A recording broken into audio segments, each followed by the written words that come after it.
Méditons avec le pasteur Ertis. Méditons avec le pasteur Ertis. Samedi le 18 janvier 2020. Nous méditons selon le programme de la Ligue pour la lecture de la Bible et nous utilisons le lecteur de la Bible 2020 qui a prévu le texte de Jean 6, 16 à 27. La méditation s'accompagne des questions d'approfondissement. La première, est-ce que ce passage m'apprend quelque chose sur Dieu le Père, Dieu le Fils et Dieu le Saint-Esprit? Y a-t-il un ordre auquel obéir? Quelle vérité Dieu me révèle-t-il? Quel verset m'interpelle le plus?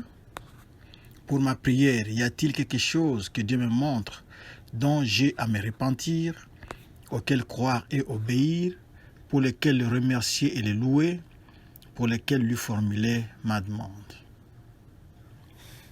Dans ce texte, Jean parle de Jésus qui marche sur les eaux et Jésus qui est le pain de vie.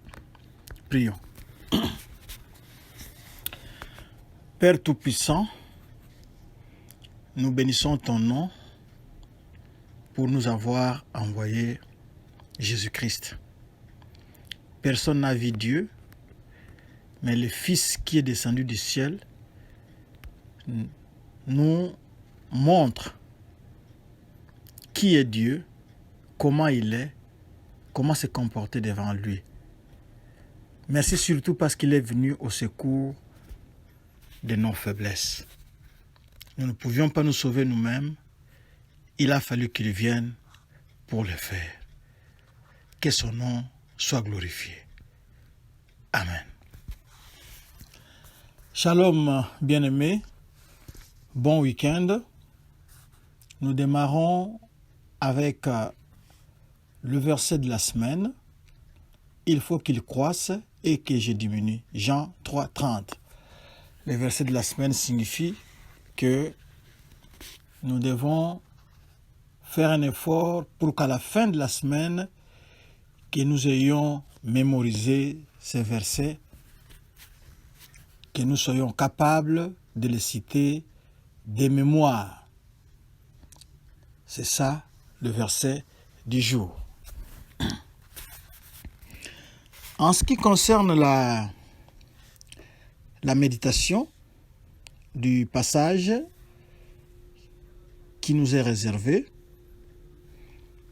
les disciples étaient quelque part avec Jésus après la multiplication des pains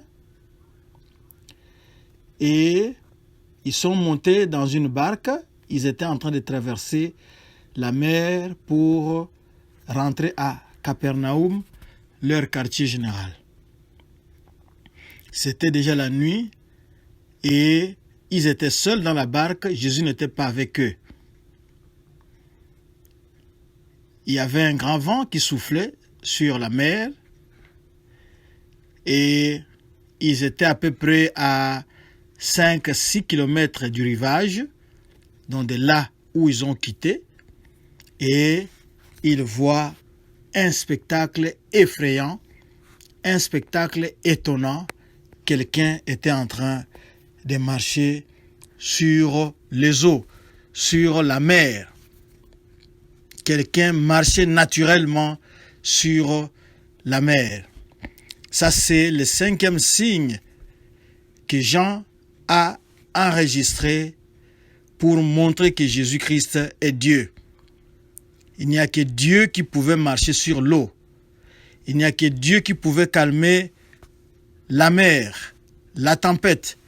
Et comme nous le verrons ici, quand Jésus-Christ est entré dans la barque, ils sont arrivés à destination. Donc quand Jésus arrive, les tableaux changent. Quand vous faites intervenir Jésus-Christ dans votre situation, dans votre problème, dans votre tempête, les tableaux vont changer, c'est la délivrance et nous verrons que les disciples vont atteindre la destination où ils allaient. Nous devons aussi noter qu'il y avait eu le succès un grand succès de la multiplication des pains. Mais nous voyons que ce succès est suivi directement d'un grand test,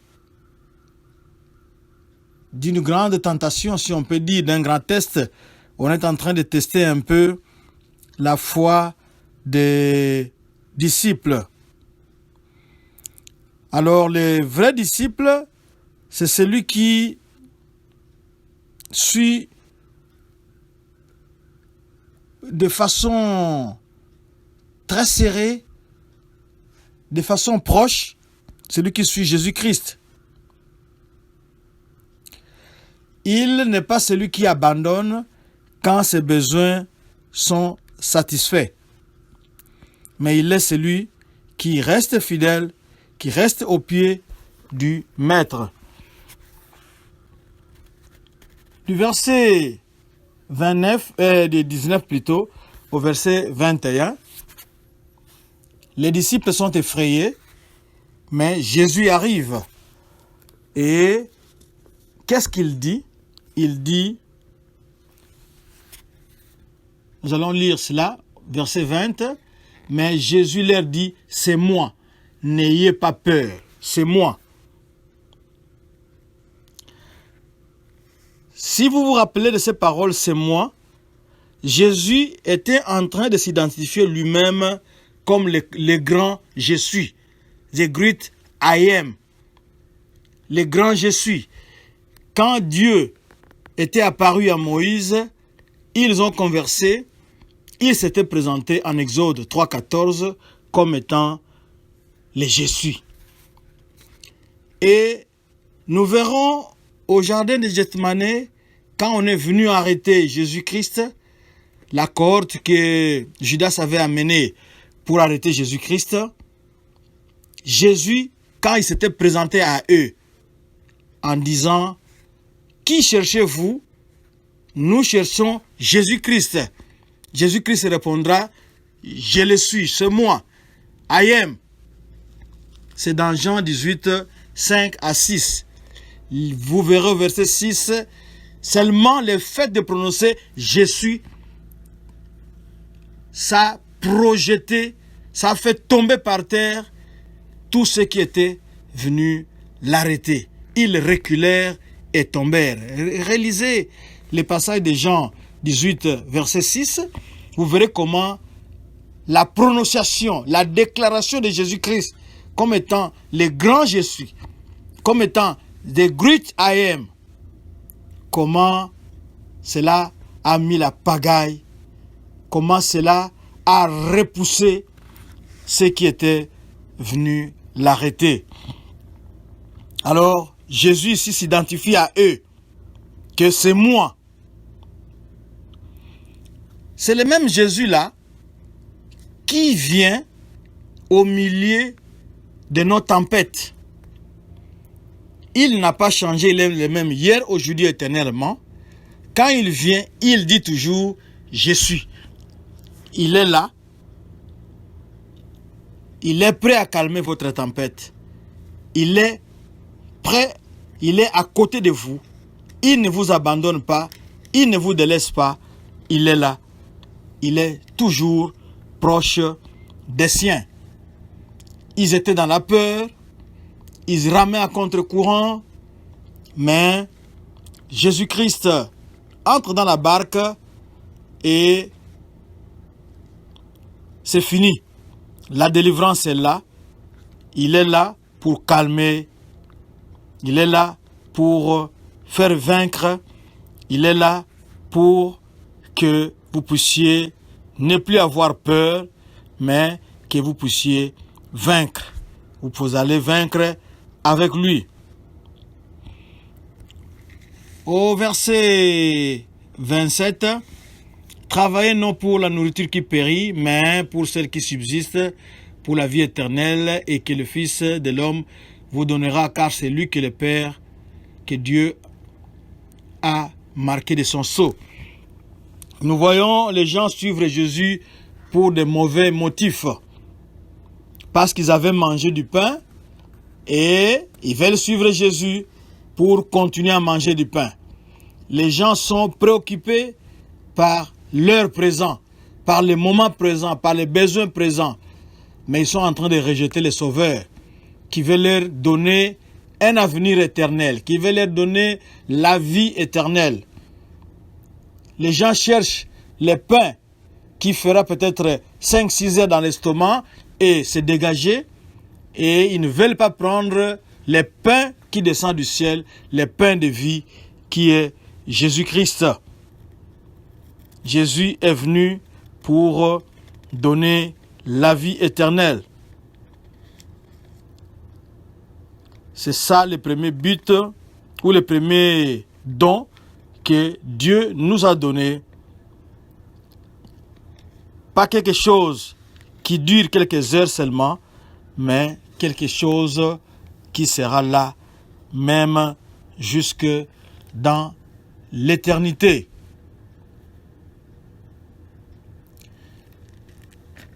Alors la grande question, c'est comment ou pourquoi suivez-vous Jésus, vous personnellement, pourquoi suivez-vous Jésus? Quels sont les motifs qui vous poussent à suivre Jésus, à être collé à Jésus? C'est vous qui avez la réponse. Est-ce que vous êtes comme les gens qui sont décrits ici dans ce texte, ou vous voulez être un vrai disciple qui suit Jésus parce qu'il est le Sauveur? C'est à vous de répondre. Jésus-Christ est toujours présent avec ses disciples. Quand il entre dans la barque, c'est la délivrance totale. On touche la destination. Ils ont ramé pendant longtemps, mais quand Jésus les rejoint dans la barque, c'est la délivrance, c'est l'arrivée à bon port. Directement. On n'a pas décrit comment ils ont fait, mais on nous dit simplement qu'il entre et la barque touche à terre. Parce qu'il est le Dieu de délivrance. Voulez-vous l'inviter dans votre vie? Voulez-vous l'inviter dans votre problème, dans vos tempêtes, dans vos difficultés? Il est celui qui apporte la délivrance parce qu'il est le grand Jésus. Prions. Seigneur, c'est toi qui dois sauver le monde. Mon frère ou ma sœur l'a bien compris.